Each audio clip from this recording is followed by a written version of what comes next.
All right, welcome back, and this next section is probably the most difficult concept to grasp in development for most people, so stick with me till the end and hopefully it'll make sense.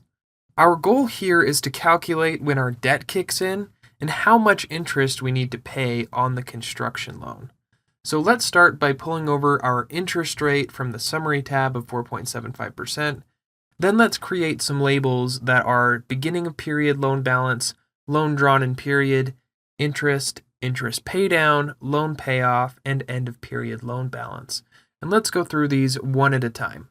Beginning of period loan balance is simple. It is the end of period loan balance from the previous month. And carry that formula across.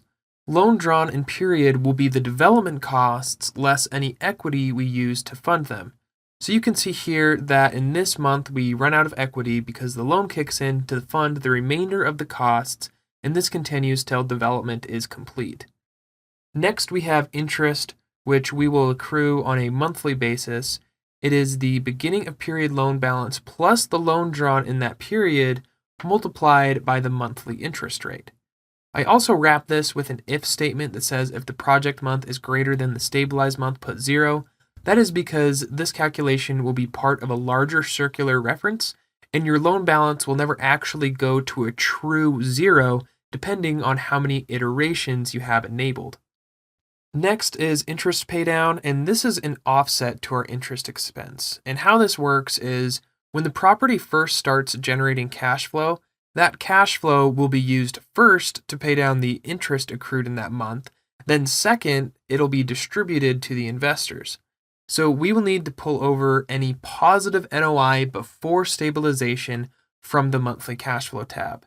It's very important that you only pull over the positive NOI and you don't pull over any NOI post stabilization. Now that we've pulled over our positive NOI prior to stabilization, let's write a formula that pays down the amount of interest accrued in that month, or at least as much as we can pay down with the cash flow available. It is a simple negative min function referencing the interest expense and the positive cash flow for that month. Next is the loan payoff, which is pretty simple, and this is just if the stabilized month is equal to the project month, return the negative loan amount. If this is false, put 0. And what this is showing is that once we refinance, we're going to pay off the construction loan and put a permanent loan in place. Then the end of period loan balance is the sum of everything above it, and then carry that formula across. Now, the weird thing here is that you can see that our loan never actually goes to 0 because we haven't completed this circular calculation yet.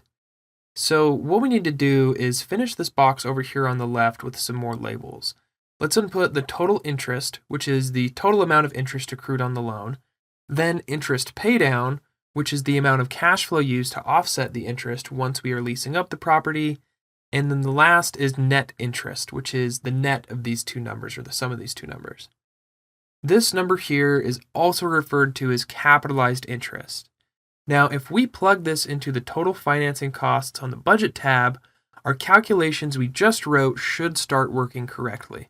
So let's link that up real quick and then go back to when our loan payoff is. And now you can see that our loan actually does go to 0 because it's sized appropriately with the interest paydown in the budget. And I want to touch down on this interest paydown thing again. So see in the first month, we have cash flow. We have approximately $8,000 to pay down interest, which we are using. Then in the next month, we are only using the amount we need to pay down the interest. So we have about $24,000 in cash flow, but we only need roughly $20,500 in interest. And then the additional, roughly $3,500, $4,000 is going to get paid as a distribution.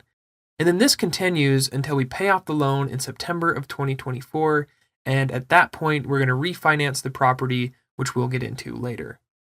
Now, since we have our true debt and equity amounts, let's finish the sources section of the table we created earlier. Let's just link the equity to the equity amount that we calculated on the debt tab and the debt to the loan amount on the summary tab. And if this is done right, the sum of the total debt and equity should be equal to the total uses. And there we have it. We have completed the capitalized interest calculation, and we have our completed sources and uses and construction financing. If you've made it this far, it should be all downhill from here.